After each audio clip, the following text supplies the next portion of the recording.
Alright, Diablo 4 players, massive, big update came out again. After we just got a recent update, they decided to surprise us with more nerfs. Now, there are some buffs, and there's actually something that's very important that you guys read at the very end. I'll kind of explain it because there's a bunch of nerfs, and I know a lot of people are going to be upset, but there's one text that doesn't really make too much sense towards the end. They're talking about making the monsters easier to kill, so it's vague because I don't explain it, because if you look at a lot of these numbers in the game, especially with the Barbarian, there are some massive nerfs, just straight up just nerfs all across the board for Barbarian. But because that there is this one text at the very end here that talks about changing the scaling on the monster's HP, this could all be kind of up in the air, because if they don't explain what these numbers are while they explain all of our nerfs, again, a lot of these are basically nerfs here, except for the Druid. Druid gets a lot of W's over here. It doesn't really make sense, but let's go ahead and cover all of the patch notes that I felt like are important. This was something that they talked about in their 2-hour live stream that they did, but then also they released a giant patch notes here. Most of it is kind of fluff, and I'm going to skip other stuff that doesn't really matter. But again, when you're nerfing Barbarian by losing 100x over here, reducing the damage by 50%, and then nerfing a lot of different things on the Barbarian over here like this, and then also the ugly helm, these are massive nerfs. But there is one text here that we'll go over again. I'll mention it, so don't get too upset until you read what they have to say at the end. So for starters, I want to go over kind of the brand new stuff that is changing here. So first off, for the brand new endgame, these Nightmare Dungeon escalations here, they are going to be adding new Nightmare Dungeon affixes. As well as these escalations, they're going to start stacking these mods. So it's going to be much harder than what we had in the PTR. You also do lose time in the strong room, which is kind of like these new things where you kind of interact with them, and then you get to get more rewards, and it's going to basically have a buff for you towards the end that will start lingering until you finish the entire Nightmare Dungeon. But if you do die, you lose out on a timer, which kind of builds up to your bonuses, because once you get a certain amount of points, you can then fight a boss. There is going to be multiple bosses that can spawn in the strong rooms. One of them is just going to spawn in, but it's random. So you don't get multiple bosses at the same time, but there are now multiple bosses that can spawn in the strong rooms. Before, it was like Blood Bishop only. They're also going to be making the Astros boss fight much harder, but I'm going to be real with you guys. Copy one of my builds or someone else's builds that's another Diablo partner, and you'll probably one-tap the boss anyways. But on top of that, the pre-Torment Sigil escalations are going to now be a thing, which does not include a boss. So how it used to work before is these were kind of like these new endgame things where you'd go in and you'd fight several tiers of these nightmare dungeons, and then you get a boss at the very end. These are not going to have a boss, but at least it lets you engage kind of with these escalations, so it'll be harder content earlier on. Hopefully the rewards will be good, because again, if you're playing early on, you're not going to get greater affixes, so I don't know what's going to drop, which is more legendaries, but nonetheless, that is going to be happening. They are also increasing the quality of item drops, so this is kind of vague. They didn't specify an exact percentage here, but I expect to see a little bit more quality in items. They also mentioned that there is going to be more rune drops. If you guys have a bunch of those tributes that are laying around, you might want to hold on to them if you're an Eternal player and pop them when the update hits, as these new dungeon escalations will come out on Eternal as well. You don't have to engage with these for the new season. You can just play the new stuff. The only thing you lose out on is, of course, the powers. So another thing to mention, these are going to be kind of for all of the classes. The main thing that I kind of took away from that all of the classes are going to be benefiting from are the Pain Gorger gauntlets. These are gauntlets that are really cool for basic attack builds. It allows your attacks now to actually crit and overpower based on that Pain Gorger damage. This is actually a pretty good win here, because now you can essentially get a lot more damage. Overpower is getting a very massive nerf. It's still good, though, to be honest. I know a lot of people are going to say Overpower is useless, but honestly, it's still very good. It's basically just getting crit again. It's getting a massive nerf, though. It has a base of 50x, and then there's no bonus on HP and no bonus on fortification. You used to be able to build into overpowered builds by getting way more HP, which would give you more damage, and then you'd also get fortification to get even more damage. So this is a massive nerf to overpower. Before, they nerfed it by I think 80%, and they're now no bonuses on the HP. They just don't want to mess with it. I guess the numbers were getting just out of control, and then just said, just kick it. So it's still good though, by the way, because it's still a big multiplier. And then there's a lot of key passive changes. Mostly, to be honest, guys, it's like nerfs across the board where they all have some sort of cap. Their goal is usually to have some sort of cap on a lot of these, and it kind of varies, but you can't get like 300x damage on something. There is some rogue wins here, but I want to say take it with a grain of salt, because the only reason why Victimized was OP is because, well, it was another bugged and broken like interaction, which caused it to double dip and get so much damage. And it was really cool. If you guys have played like the Heartseeker Victimized Rogue, I dropped the build guide on it. Every YouTuber did that played Rogue, and it was really good. But they are buffing it, but also keep in mind that like buffing a build that they nerfed because it was bugged and it was super cool OP and you were deleting stuff, when they nerf it, it basically becomes unplayable. And then if they buff it by like 2, 3, 10 times damage, a lot of times it doesn't matter because you were losing out on too many other things that were working because of a bugged interaction. So keep that in mind. Okay, so now with the class changes here, Spiritborn, straight up nerfs. So Harmonious Hunter, we went from 100x to 50x. This is the ultimate, by the way, like the thing that you put in. And then you get half the amount from Exalted Hunter. And then more nerfs. So, the other Spiritborn nerf, this is the massive nerf over here, by the way. So, when you would kill an enemy with a Hunter, it would reduce its cooldown by 5 seconds. And then when you would hit a boss, it would reduce its cooldown by 1 second. So, you basically had it up 100% of the time. Awesome. Well, now, unfortunately, it is reverted back to what it used to be, which would get a 40% chance to reset its cooldown. And then it would get halved every single time. So, basically, eventually, you get nothing. So, that's bad. So, straight up nerf with that. Then the pants, we go from 300x to 150x, so massive nerf there. They also fixed an issue where it was snapshotting. My guess is this is some interaction with the Jaguar Hall double dipping. I don't know. Honestly, we're gonna have to wait and play because there are two like big offenders that have double dipping that have not been nerfed in so long, and I don't know. Maybe they just can't figure out how to actually change it. But the Shatter passive was not mentioned. The double dipping of Jaguar was not mentioned. They just said that they fixed the snapshot issue. We'll have to wait and see, but I still think Spiritborn is still pretty strong. I know these are like massive nerfs overall. You can get away with being able to spam your ultimate more if you want to just run specifically the rune word that can actually reduce the cooldown of your ultimate, but it's like 1 or 2 seconds, so you can mess around with that as well. So Spiritborn straight up just got some nerfs. Now Barb is the worst class, man. Like they just absolutely just made a no fun zone. So Barb was really good because you can get infinite damage with one of like the brand new powers in season 9, but then what they decided to do is more likely that's not going to work. If this does work, then I don't know. It's crazy because they didn't specifically say that it was nerfed, but they changed one of the little powers, the things that you'd shoot out, and it would basically consume like your dot damage. It would start ramping up and going crazy. More likely that's not going to work anymore unless there's some other new discovery that someone's going to figure out. So Barb was the best class, 100% in Season 9 from the PTR because you could do a pit 150. You get infinite damage. If you guys haven't seen that build, definitely check it out. I don't know if it's going to work. It's more likely, I'd say there's a 99.9% chance it's never going to work because it's broken. But they decided to nerf Barb in so many different areas and gave him like nothing, like actually nothing.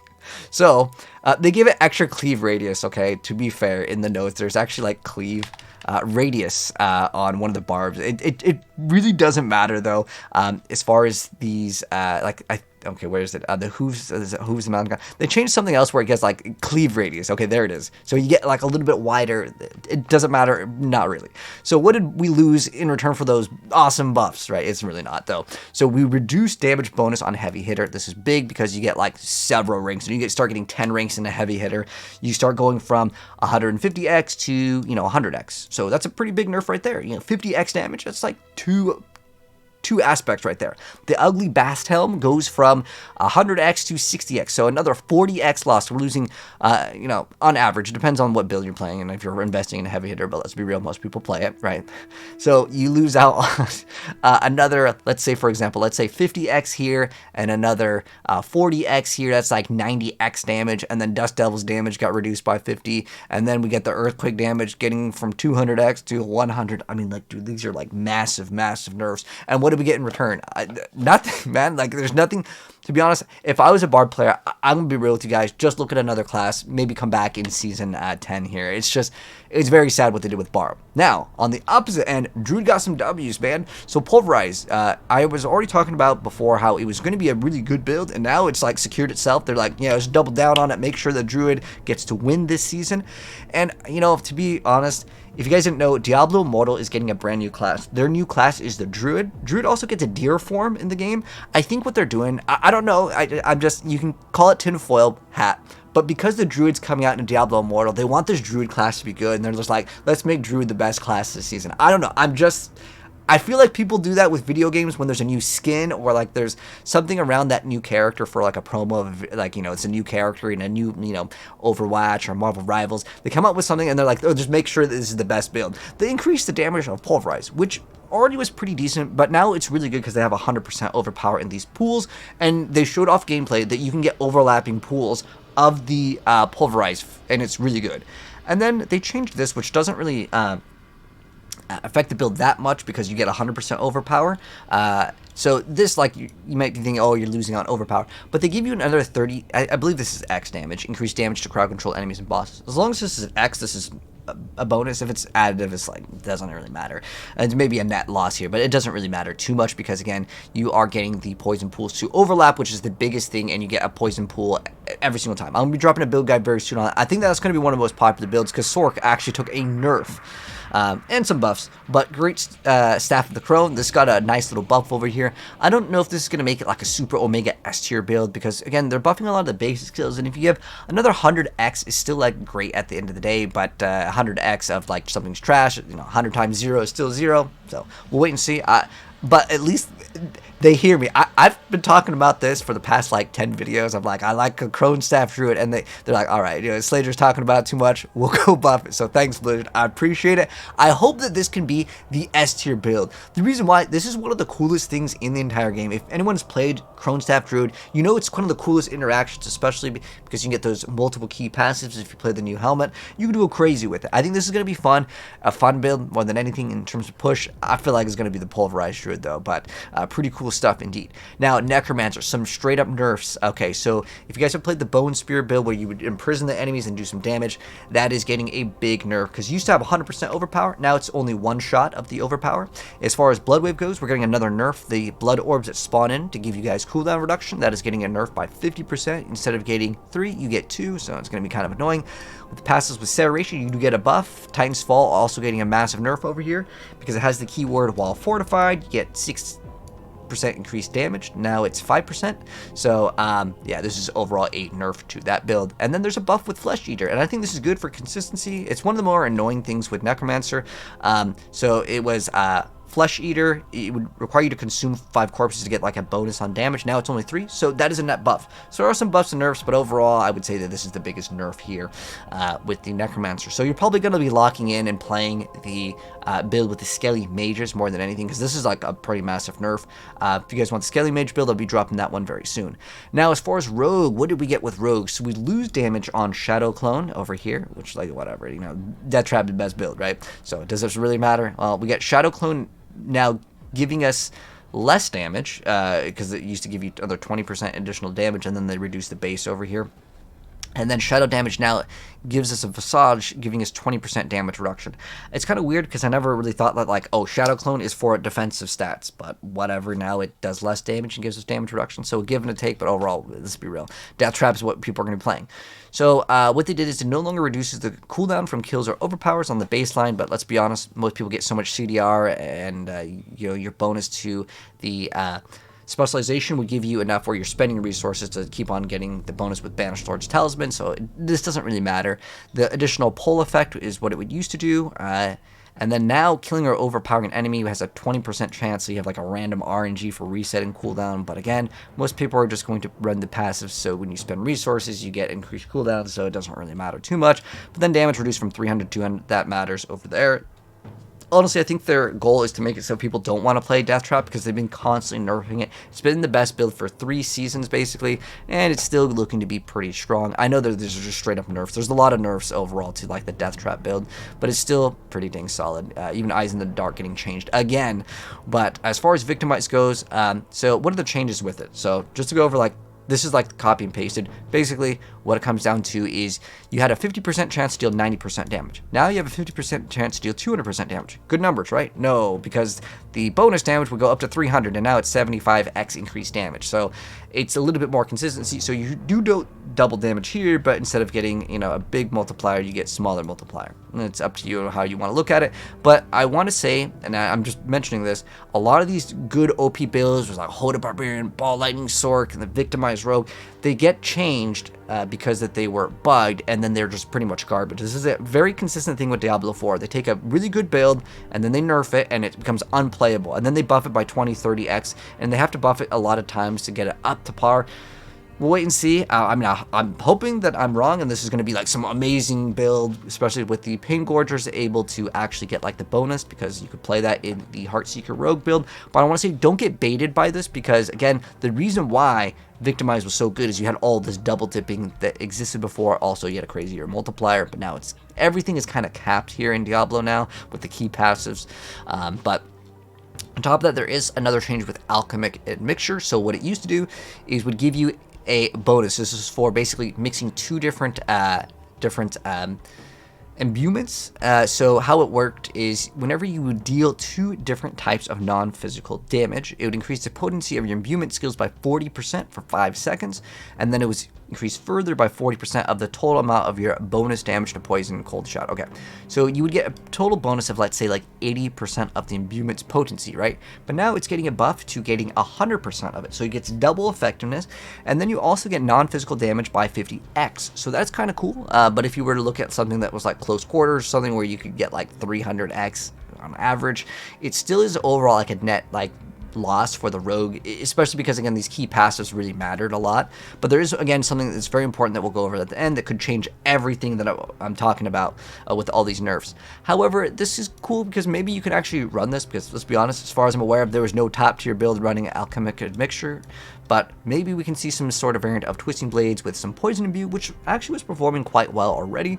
But to have like a double potency of this, and then again, remember, because you can get like a lot of things that have a chance to double your poison, and there is a lot of things with dots in this build, so I would say maybe keep this in the back of your mind for a build, you know, later down the line.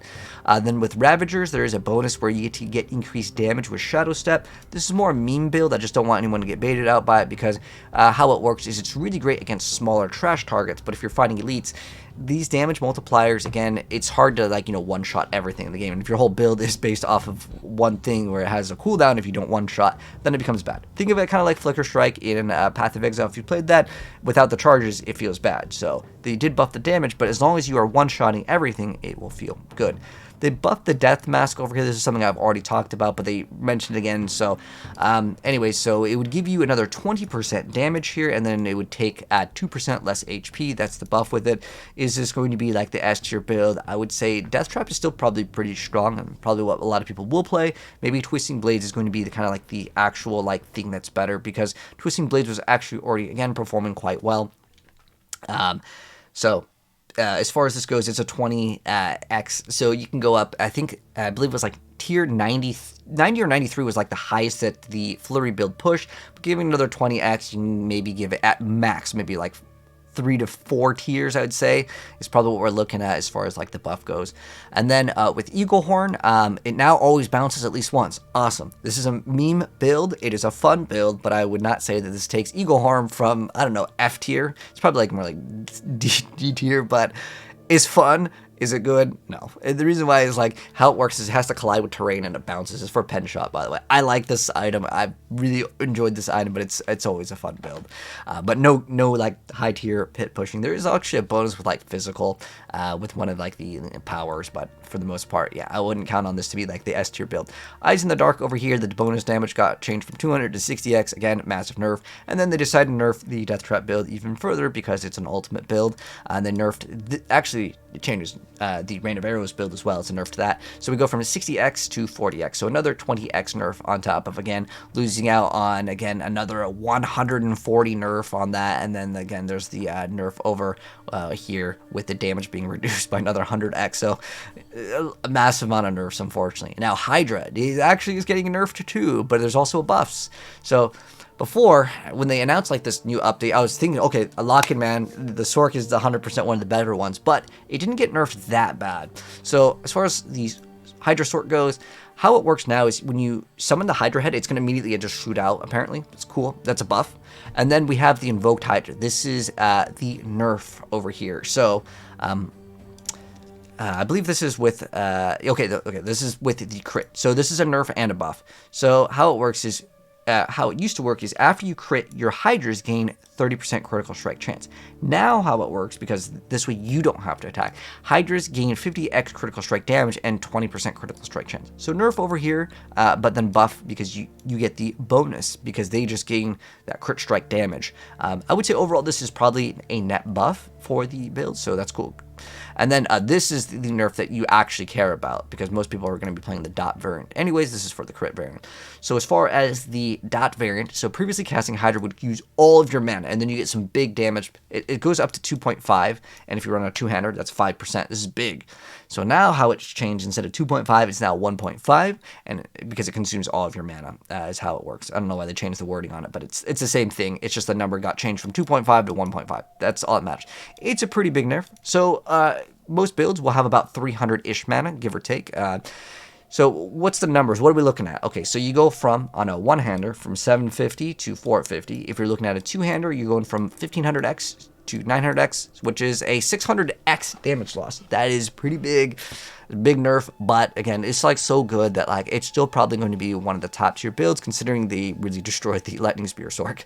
On top of this, okay, so this is something interesting because I mentioned like 2 or 3 times in the video that all of these nerfs may not matter, and the reason why is there's not really a good like finite number that they gave us. So we can easily see 600x damage loss. That's no good, right? That's a huge nerf. And I suppose with all the Barbarian, all this like nerfs across the board, Rogue is getting nerfed, a lot of classes are getting nerfed, with the exception of Druid. So they said the monster health increased per pit tier after Torment 1 has been slightly reduced to ensure a wider range of builds succeed in their journey to Torment 4. I decided to also bring up the official patch notes. So this is what they're mentioning. And they put this under miscellaneous, which is like, what? I feel like you need to put this at the very top. Now, what that percent is, I don't know. But I think this is one of the most important things because they want a wider range of builds to succeed to their journey to Torment 4. Does that also include, like, doing Torment 4? Or is that, like, just to get them to barely be able to do it? I don't know.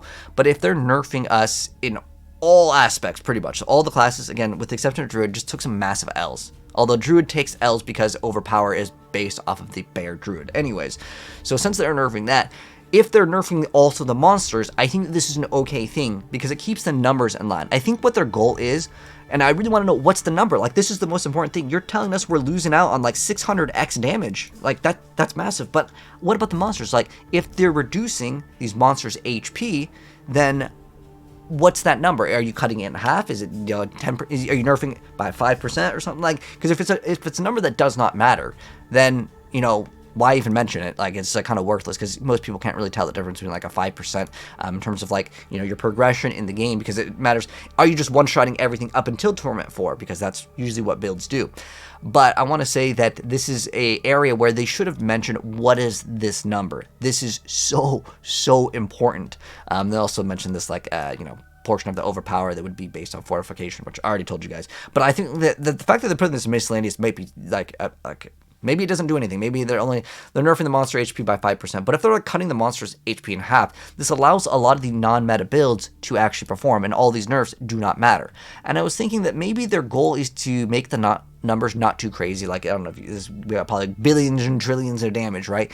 If their goal is to nerf everything so these numbers are easier to manage, and they also nerf the monsters down so that every single non-meta build could be good, I'm hoping that all builds can at least get their glyphs up to 100. I think that should be the baseline bare minimum, and then if some builds are stronger, for now, I guess, yeah, the difference between a 100 and a 150 is so big in terms of how much damage is required. It's almost like doubling your damage going up 10 tiers per tier, and this starts to get crazy once you start going up into like the 120s compared to like 100. The HP gets crazy. But again, this is a good thing, but how much, I don't know. It's so important that you show us what these numbers are, but realistically, it's just going to take, I think, players time to get to the point, and then we're going to see how much damage we actually deal to the monsters in Pit 100. And hopefully more builds can actually do it, because if their goal is to actually make it so more builds can do Torment for content, that is a good thing. But another really important thing that was listed under the general is Ancestral's chance now scales with difficulty tier. So this is really good, this Blizzard. That was awesome. And the reason why is I've always mentioned that, like, why am I not getting more loot when I'm going into higher tier difficulties? The exception would be like when you're doing the tormented bosses. Obviously you want to do those on the highest difficulty tier because you get better drops, right? But the fact that the ancestral chance on a lot of the stuff will scale up, I know it definitely works with obols as well. There's probably a lot of other things, whether it's the caches and stuff, that you get more loot depending on the difficulty, which is a good thing. So this is awesome. But again, I want to say that overall, even though a lot of stuff is nerfs, this is one area where it's up in there. So let me know, guys, how you feel about it. What class do you guys plan to start playing? You guys know I'm playing the Rogue, and then I'll probably move the Spiritborn. I actually still think the Spiritborn is really good, but the tier list, I would say, as far as it goes, because I just dropped tier list, and then they release another set of patch notes, which kind of makes it frustrating. It's still pretty much the same. I would say that the Druid has a lot more potential now that, like, they decided to nerf the Sword.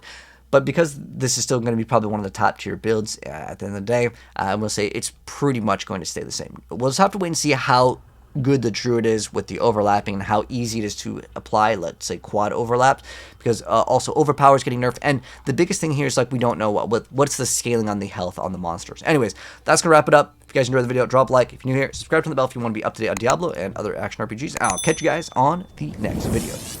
Peace out.